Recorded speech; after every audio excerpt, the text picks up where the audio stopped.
Hello students, welcome back to your own maths learning platform પ્રમેય maths classes. હું છું તમારી મેથ્સ મેન્ટોર પ્રિયંકા ચૌહાણ. અત્યારે આપણે એક નવી સિરીઝ સ્ટાર્ટ કરી છે જેમાં તમને તમારી ગુજરાત ટેકનોલોજીકલ યુનિવર્સિટી અથવા તો જીટીયુની યુનિવર્સિટી એક્ઝામમાં જે પૂછાઈ ગયેલા ક્વેશ્ચન પેપર્સ છે લાસ્ટ 4 વર્ષના એના સોલ્યુશન્સ આપણે સોલ્વ કરી રહ્યા છીએ. તો અત્યારે આપણે વાત કરવાના છીએ ડિફરન્શિએશન ચેપ્ટર, વિકલન ચેપ્ટરના ઓગસ્ટ 2023ના જીટીયુ પેપરના એમસીક્યુઝની. ઓકે, તો આજે શું સોલ્વ કરી રહ્યા છીએ, લેટ સ્ટાર્ટ.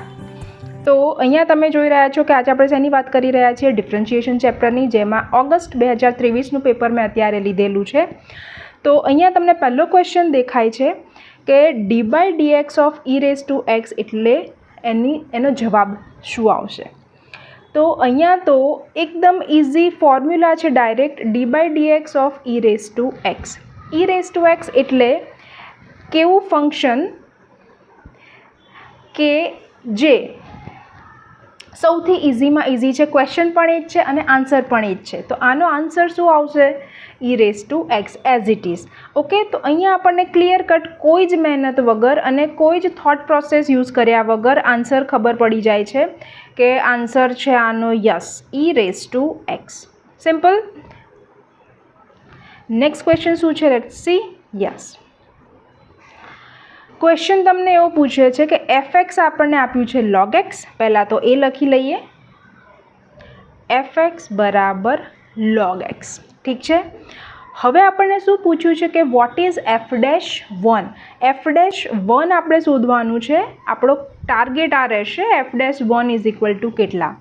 તો એના માટે આપણે પહેલાં શું શોધવું પડશે? f'(x). ઓકે, ડાયરેક્ટ 1 નહીં મૂકી શકીએ. તો પહેલાં આપણો ટાર્ગેટ છે f'(x) શોધવાનો. f'(x) means what? આપણને ખબર છે કે d/dx કે ડેશ આવે કે d/dx આવે, બંનેનો મિનિંગ સેમ જ થાય છે કે વિકલન કરવાનું કહે છે. તો d/dx ઓફ વોટ?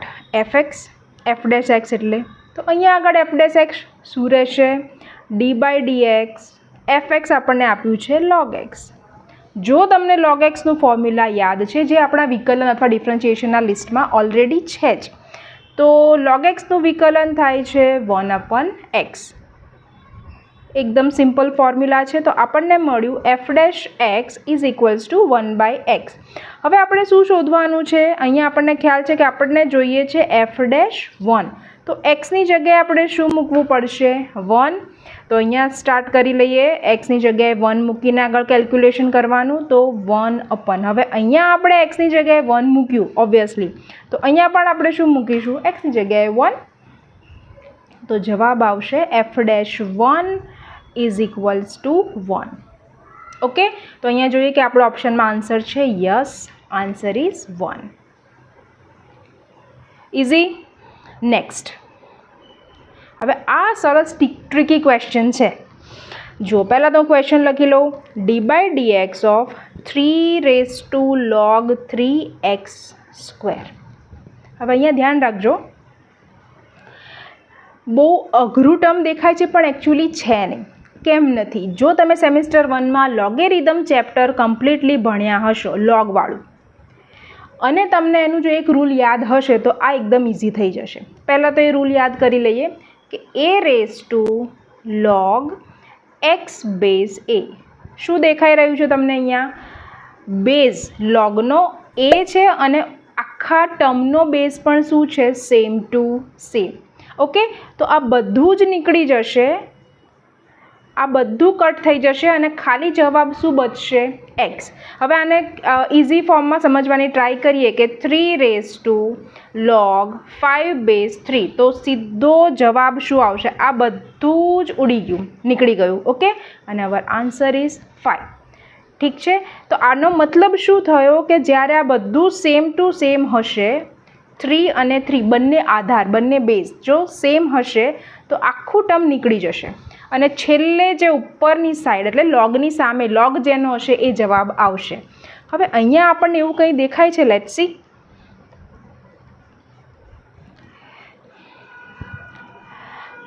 અહીંયા મને દેખાઈ રહ્યું છે કે ઓરિજિનલ બેઝ, આખા ટર્મનો જે બેઝ છે એ આધાર, અને લોગનો આધાર બંને કેવા છે? ઇક્વલ, 3 3. તો આ આખું ટર્મ નીકળી જશે અને રહેશે x² ઓનલી. આ આખું ટર્મ કટ. શેના ઉપરથી? આ રૂલ પરથી. બરાબર? રૂલ તમને આઈ હોપ કે યાદ આવી ગયો હશે. રાઈટ. અહીંયા કયો આન્સર આવતો હતો? x. અહીંયા આવી રહ્યો છે આન્સર x. એ જ રીતે અહીંયા x² છે તો અહીંયા આપણે લખવું પડશે x². તો આ આખી કેલ્ક્યુલેશનમાંથી આપણને ખાલી આટલું મળે છે કે d/dx 3 log 3x² નો જવાબ શું આવ્યો? d/dx ઓફ, ખાલી આનો આન્સર છે, ડિફરન્શિએશન હજી આપણે નથી કરેલું, x². ઓકે, બિકોઝ આ નીકળી ગયું છે. હવે 3 થી 4 વાર મેં રિપીટ કર્યું છે. આઈ હોપ તમને ખ્યાલ આવી ગયો હશે. હવે આનું ફોર્મ્યુલા અથવા તો આનો આન્સર એકદમ ઇઝી છે, કેમ કે આપણને લોગમાં પાવરનો રૂલ ખબર છે કે અહીંયા ઘાતાંક, એક્સપોનન્ટ અથવા પાવર એ આગળ આવી જાય છે ડિફરન્શિએશન કરીએ એટલે. x અને 2 - 1. આપણે કયું ફોર્મ્યુલા યુઝ કર્યું કે x⁻n નું ડિફરન્શિએશન શું થશે? nx ની n-1 અને આપણા કેસમાં xની જગ્યાએ આવી જશે 2. તો અહીંયા તમે કમ્પેર કરી શકો છો. ઠીક છે. હવે ઇઝ ઇક્વલ્સ ટુ 2x⁻1 તો જવાબ આવ્યો 2x. આપણે ક્વેશ્ચન સ્ટાર્ટ ક્યાંથી કર્યો છે? અહીંયાથી. અહીંયા આગળથી d/dx કરીને. ઓકે, એના પરથી આપણે x² લાવ્યા અને એનું વિકલન કર્યું 2x. હવે આપણને ક્વેશ્ચનમાં શું પૂછ્યું છે? યસ, આન્સર આવી ગયો છે. આપણો આન્સર આવે છે 2x. તો અહીંયા આપેલું છે, આપેલું હોવું જોઈએ. યસ, સ્ક્રીન પર તમને દેખાઈ રહ્યું છે કે ઓપ્શન છે આપણો C, 2x. ઓકે, તો અહીંયા આપણો આન્સર આવશે 2x. અને MCQમાં તો તમારે કોઈ કેલ્ક્યુલેશન કરવાની નથી, જસ્ટ તમને સમજાઈ જાય એટલા માટે આપણે આટલું ડિટેલમાં એક્સપ્લેન કરેલું છે. ઓકે, આ થોડુંક ટ્રિકી ક્વેશ્ચન છે but it's a good question. Okay, so that's all for today. Next time આપણે આગળ બીજા એક ક્વેશ્ચન પેપર લઈને ડિફરન્શિએશન MCQ સોલ્વ કરીશું. Okay, so do like, share and subscribe my channel and keep learning. All the best.